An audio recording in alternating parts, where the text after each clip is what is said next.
Taliban, I just know that they are using women as a weapon to threaten the world.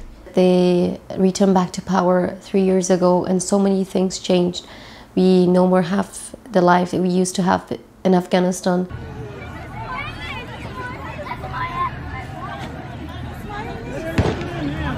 I remember that I was at the office that day, and I was receiving calls from my father to come back home, and I was telling him that everything is all right, and he was telling me, no, nothing is all right. We don't know what will happen because they took the north of Afghanistan, Mazar Sharif, and Herat, in the west of Afghanistan, the two biggest cities in Kabul and Afghanistan, and they might come to Kabul, and I wouldn't believe that. But when I went back home, on my way back to home, I saw that the streets were full of people in front of banks, in front of ATM machines. People were fighting over to get their money out of the banks.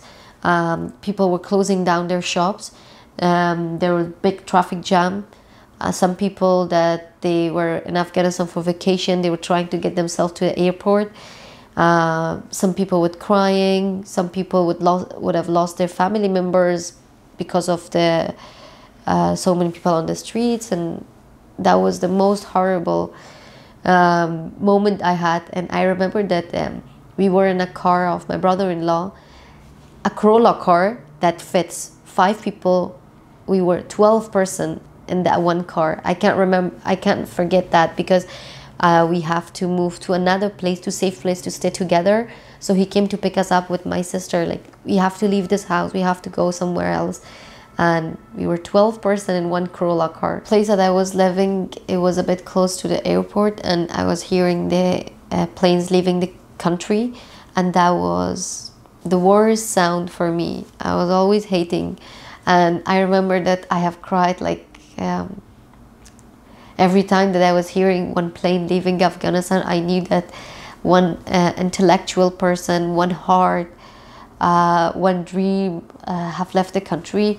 So it was really hard for me, and I knew that my friends are leaving the country, and I knew that things are not getting back to the place. And anytime that I see planes, even now, but I know that these planes are different than the planes that were leaving Afghanistan, because these people would come back to their place while we were just leaving our home with one backpack and not knowing when we will come back.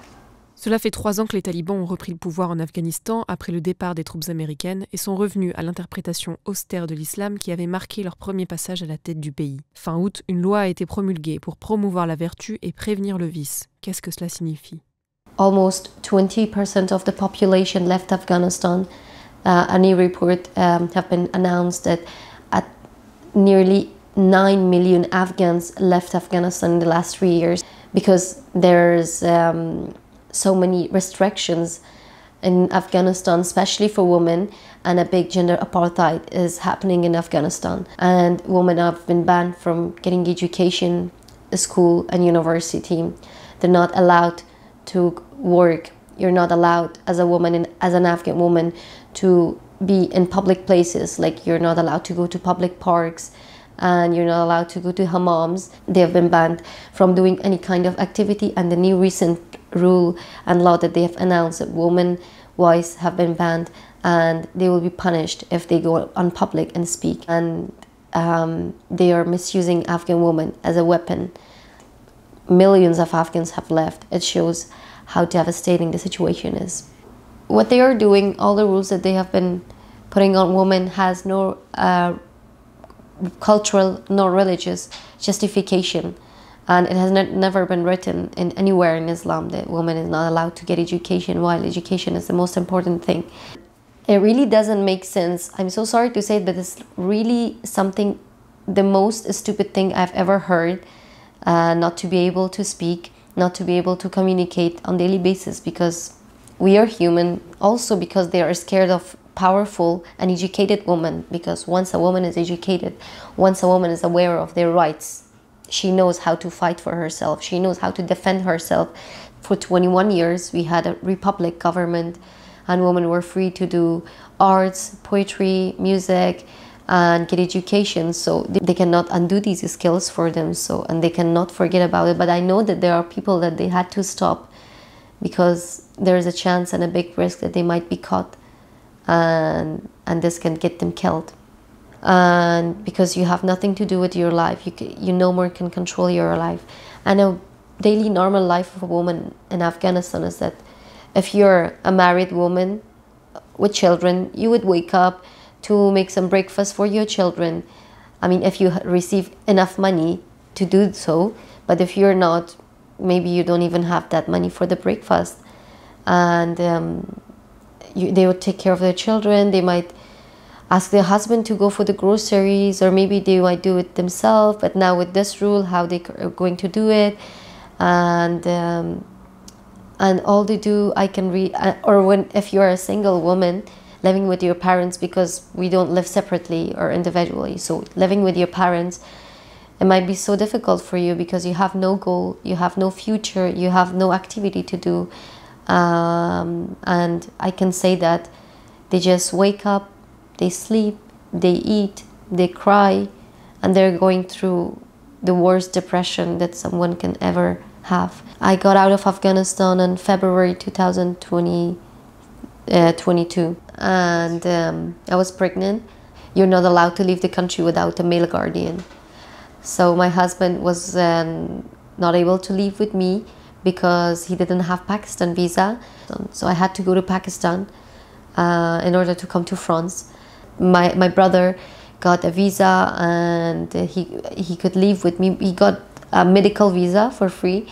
That was by chance. Maybe that was my chance. That was something meant to happen for me and get me out of that place. That was like, I always feel like him getting that visa was a miracle. Actually, I was giving testimony for a podcast for a French public radio. So through that, my work, I could come to France and get out of Afghanistan. And with the help of RSF, Reporters Without Borders, of course, I was welcomed, and I felt home with the people that I work with, and also the host family that I found, who was kind enough to host me. And I've been living at his place for almost 1 year now. And I felt welcome, but I also had to go through the process of integration and immigration and adaptation to this new culture and new people, and everything different from people living here. And I find it really difficult to be the person I am here, to keep my identity, because when you're new to a place, you have to know the people's culture, behavior, communication.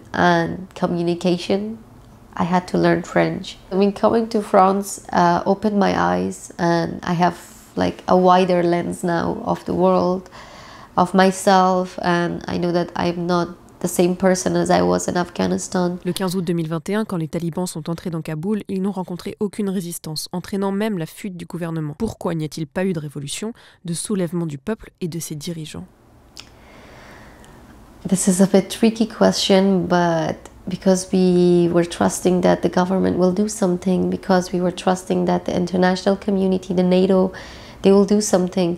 I personally myself was saying, like, it's not possible. We have like so many embassies, we have NATO, we have this country, we have army of that country, we have a president, we have a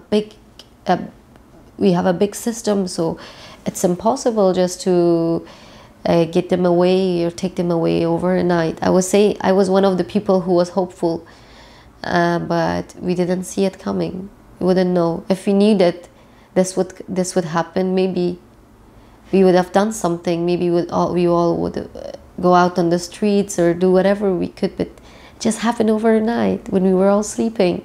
Do you have some examples of maybe things that you liked a lot? What I really liked in France is the freedom they have, especially women. They're not scared of anyone. And I remember that there was one man in the bus. He was trying, I don't know, to insult a woman or what, and then she was so brave, and she shouted on him and she defended herself, and I really like it, and other people defended her as well. I like that I could have a bike here and that I can bike everywhere I go, Yeah, that was also shocking. Like, so many cheeses, so many kinds of cheeses, and I like the pizza here. Well, so many things were here that very good. I like the bus transport, the transportation system. Like as I said, they have even kept the fashion here, as France and Paris is known for its fashion. They kept the fashion even in the transportation system with beautiful uniforms, very chic, with the colorful trams, trains, and buses. So very good things that I saw, and I also love it when some people giving me the feeling that I am accepted here, even though I am wearing my veil here. Do you feel hopeful? Do you feel maybe, I don't know, resigned? When I look at the feminists of today, when I look at the activists, and when I look at our own Afghan people, especially youths, women and men, when I look at them, it makes me have so much hope, because we don't want to stop. We want to be as much loud, as vocal we want to be, and to make the world hear us and put pressure on Taliban to change them and to make them change their laws, at least for women. But when I look back at Afghanistan and how they are ruling the country, I suddenly get all the bad feelings, and I find myself in a dark place that I don't see anything and I don't see any future or hope. But that's how life is. We have to keep swimming. We have to keep swimming is a small sentence, a saying in a cartoon called Find Nemo. So I love this. Keep swimming. We have to keep going, keep swimming, and see and find the light. Maybe not now, but we should never stop, because freedom never comes easily and it always costs something. If you want to wake up to a free Afghanistan, we should keep going on and keep having hope.